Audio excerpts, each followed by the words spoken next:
Assalamualaikum warahmatullahi wabarakatuh.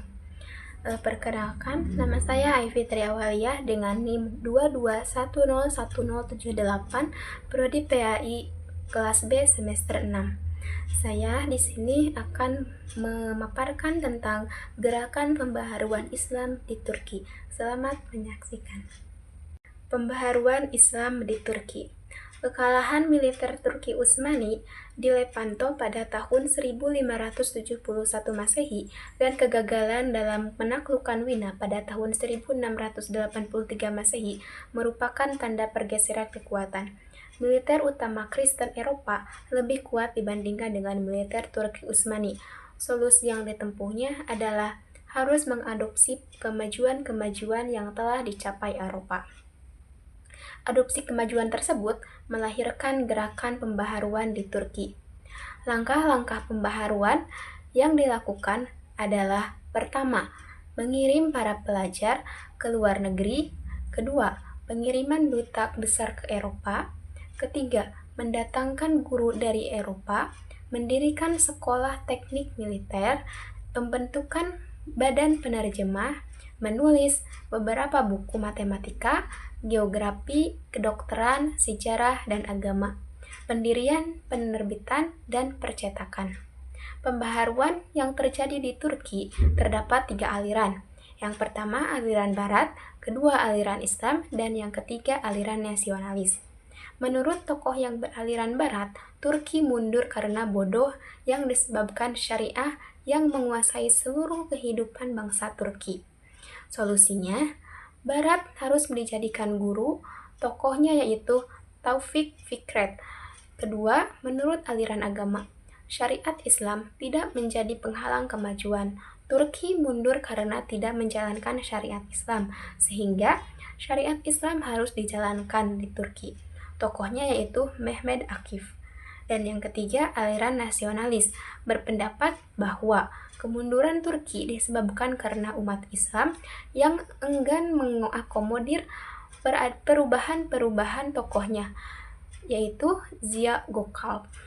Di antara beberapa tokoh pembaharuan di Turki adalah Sultan Salim III, Sultan Mahmud II, Tanzimat, kelompok Utsmani Muda, Turki Muda, dan Mustafa Kemal. Yang pertama, Sultan Salim III. Pembaharuan yang dilakukan oleh Sultan Salim III yaitu dengan melakukan langkah-langkah pembaharuan sebagai berikut, yaitu rekonstrukturisasi pemerintahan yang efektif dan efisien, rekrutmen pegawai secara profesional, pendirian sekolah dan balai latihan, menghilangkan hak istimewa militer Yeniseri yang mewajibkan mereka harus melalui seleksi profesionalisme. Yang kedua, Sultan Mahmud II. Pada tahun 1826, Sultan Mahmud II membentuk korps tentara baru di luar Yeniseri dan menggunakan instruktur dari Mesir, tidak berasal dari Eropa, agar tidak direspon negatif oleh ulama dan segera membubarkan Yeniseri serta melarang tarekat Bektashi. Mengadakan penghapusan Wazir Agung diganti dengan Perdana Menteri. Wazir Agung pada saat itu dipegang oleh Syekh al-Islam. Pembaharuan sistem hukum yang memberlakukan hukum sekuler di samping hukum syariah. Peradilan syariah diserahkan kepada Syekh al-Islam, sedangkan peradilan sekuler diserahkan kepada Majelis 1 Al-Ahkam 1 Adiliyeh. Yang ketiga, Tanzimat. Gerakan pembaharuan selanjutnya dilakukan oleh Abdul Majid dengan Perdana Menteri Rashid Pasha. Periode ini disebut masa Tanzimat yang mengandung arti peraturan dan perundang-undangan baru. Tokoh-tokoh Tanzimat antara lain Rashid Pasha, Mehmed Shadik, Rifat Pasha, dan Muhammad Ali Pasha, dan Fuad Pasha. Di antara beberapa peraturan perundang-undangan yang dihasilkan pada masa Tanzimat antara lain: 1. Piagam Hat 1 Serif.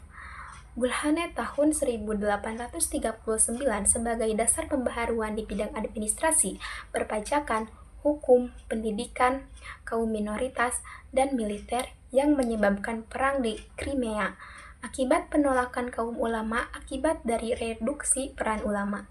Yang kedua, Piagam Hat 1 Hamayun. Piagam ini mengakomodir hak-hak minoritas. Piagam ini mendapat reaksi keras dari ulama. Yang keempat, Utsmani Muda. Utsmani muda memiliki tujuan untuk mengubah pemerintah absolut menjadi pemerintahan yang konstitusional. Tokoh Utsmani muda antara lain Mihnad Pasha, Zia Pasha, dan Manami Kemal. Di antara ide-ide pembaharuannya yaitu sebagai berikut. 1. Pemerintahan demokrasi, dan yang kedua, cinta tanah air. Yang kelima, Turki muda. Gerakan Turki muda muncul sebagai respons terhadap pemerintahan absolut Sultan Abdul Hamid yang menekankan kebebasan dan memicu ketidakpuasan di kalangan intelektual, pegawai sipil, dan militer. Oposisi ini, yang dikenal sebagai Turki muda, dipimpin oleh tokoh-tokoh seperti Ahmad Riza, Pangeran Sahabuddin, dan Mehmed Murad, yang masing-masing memiliki visi berbeda-beda tentang perubahan yang dilakukan. Ahmad Riza menekankan pentingnya pendidikan dan ilmu pengetahuan positif, serta pemerintahan konstitusional yang sesuai dengan prinsip musyawarah dalam Islam. Pangeran Sabahuddin mengajarkan perubahan sosial melalui desentralisasi pemerintahan dan pendidikan untuk mengubah masyarakat kolektif menjadi individual. Sementara itu, Mehmed Murad mengusulkan pembatasan kekuasaan sultan melalui pembentukan badan pengawas dan dewan syariat, serta menghidupkan kembali paham pan-Islamisme, dan yang keenam, 3 aliran pembaharuan yaitu Barat, Islam, dan Nasionalis. Menurut golongan Barat yang dipimpin oleh Taufik Fikret dan Dr. Abdullah Jawdat, sebab kelemahan terletak pada orang Turki sendiri. Mereka buta, jahil, dan dalam keadaan mundur. Di depan mata mereka terdapat selubung yang membuat mereka tak dapat melihat dan berpikir lagi. Dan selubung itu adalah syariat yang menguasai segala segi kehidupan bangsa Turki. Obat yang manjur untuk penyakit itu ialah obat yang telah pernah dipakai oleh dunia barat dalam mengatasi penyakit mereka. Barat adalah guru. Sebagai murid yang baik lagi tahu berterima kasih, orang Turki harus mencintai guru, dan mencintai guru berarti mencintai ilmu, pengetahuan, dan kemajuan. Peradaban hanya satu, bukan 2 atau 3. Peradaban yang ada hanyalah peradaban barat, dan peradaban inilah yang mesti diambil baik. Ia harum atau tidak. Pendapat di atas ditantang oleh golongan Islam yang dipimpin oleh Mehmed Akif. Sebab dari kelemahan bukanlah syariat, karena agama tidak pernah menjadi penghalang bagi kemajuan. Sebab dari kelemahan dalam pendapat mereka justru hal sebaliknya, yaitu keadaan syariat tidak dijalankan lagi oleh kerajaan Utsmani. Oleh sebab itu, obatnya ialah membuat syariat yang berlaku untuk segala aspek kehidupan rakyat di Turki. Dan yang mereka maksud dengan syariat kelihatannya ialah hukum fikih.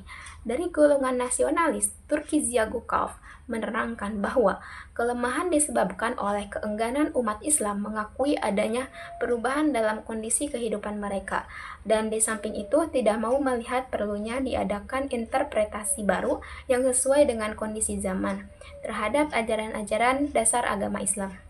Yang ketujuh, Mustafa Kemal Atatürk. Kebijakan pembaharuan Mustafa Kemal berperinci pada nasionalisme, sekularisme, dan westernisme. Pertama, unsur nasionalisme. Ide nasionalisme dalam pemikiran Mustafa Kemal ialah nasionalisme Turki yang terbatas daerah geografisnya, dan bukan ide nasionalisme yang luas, yakni yang diilhami oleh Ziya Gökalp yang menyerukan reformasi Islam untuk menjadikan Islam sebagai ekspresi dari etos Turki. Dalam pemahaman Mustafa Kemal, Islam yang berkembang di Turki adalah Islam yang telah disatukan dengan budaya Turki, sehingga ia berkeyakinan bahwa Islam dapat diselaraskan dengan dunia modern. Namun, turut campurnya dalam Islam, segala aspek kehidupan pada bangsa dan agama akan menghambat Turki untuk maju. Atas dasar itu, Mustafa Kemal berpendapat bahwa agama harus dipisahkan dari negara. Islam tidak perlu menghalangi Turki mengadopsi peradaban barat sepenuhnya, termasuk merubah bentuk negara. Pada permulaan didirikannya Republik Turki, Mustafa Kemal berpendapat bahwa pemerintah nasional harus didasarkan pada prinsip pokok populisme atau kerakyatan. Ini berarti kedaulatan dan semua kekuatan administrasi harus langsung diberikan kepada rakyat. Konsekuensi logis dari prinsip tersebut adalah dihapusnya sistem kekhalifahan. Kedua, sekularisme. Sekularisasi yang dijalankan oleh Mustafa Kemal tidak serta-merta menghilangkan agama dari rakyat Turki, namun hanya melakukan pembatasan kekuasaan golongan ulama dalam soal negara dan politik. Oleh karena itu, pembentukan partai yang berdasarkan agama dilarang. Institusi-institusi negara, sosial, ekonomi, hukum, politik, dan pendidikan harus dibebaskan dari kekuasaan syariah. Ketiga, Westernisme. Dalam hal ini, Mustafa Kemal berpendapat bahwa Turki harus berorientasi ke Barat. Ia melihat bahwa dengan meniru Barat, negara Turki akan maju. Sekian yang dapat saya sampaikan. Terima kasih. Wassalamualaikum warahmatullahi wabarakatuh.